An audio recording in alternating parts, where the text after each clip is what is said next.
Um outro destaque, uma outra notícia: ministro da Justiça, Ricardo Lewandowski, encaminhou nesta quarta-feira à Casa Civil aquela proposta de um decreto que dá ao governo federal o poder de definir regras para as abordagens policiais em todo o Brasil.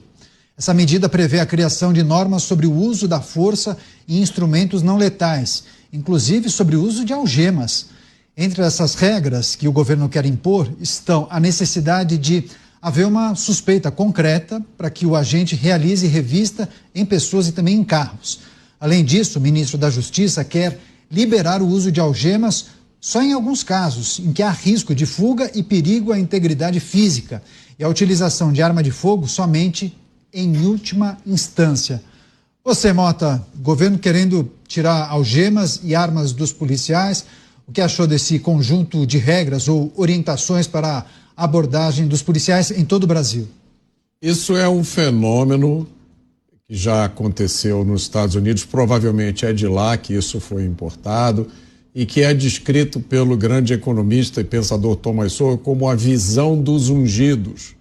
É a crença de que algumas pessoas iluminadas por um conhecimento sobrenatural se reúnem num gabinete e têm o poder e o direito de determinar como todo o resto da população deve agir, se comportar e pensar.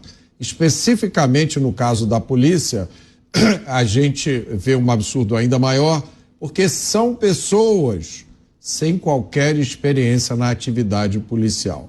Frequentemente pessoas oriundas da área jurídica, bacharéis em direito, juízes, magistrados, que chamam para si essa tarefa de determinar como os policiais devem se comportar. Tem um caso muito famoso que aconteceu nos Estados Unidos, na Califórnia, na época em que estava na Suprema Corte Americana um juiz, um dos juízes mais celebrados da Suprema Corte Americana, chamado Antonin Scalia.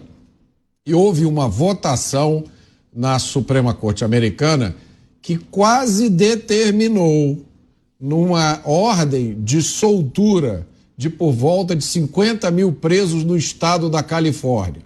Estava sendo julgada as condições das prisões e, felizmente, essa decisão não foi tomada, se eu não me engano, pela diferença de um voto.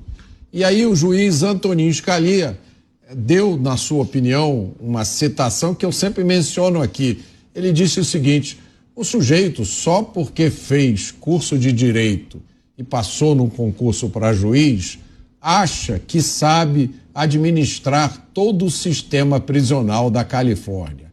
Eu estudei direito, sou juiz e não sei nem a pronúncia correta do meu sobrenome. Você, Dávila, esse movimento do governo federal, criando esse livro de regras para abordagens policiais, enfim, várias sugestões, entre elas a retirada das algemas, ou pelo menos que as polícias evitem o uso desse dispositivo, e também armamentos. Arma de fogo só em último caso, Dávila.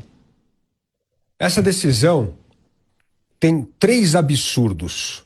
O primeiro é a centralização das questões de segurança no governo federal, quando isto é uma obrigação constitucional dos governos estaduais. Quem foi eleito para decidir isso são os governadores.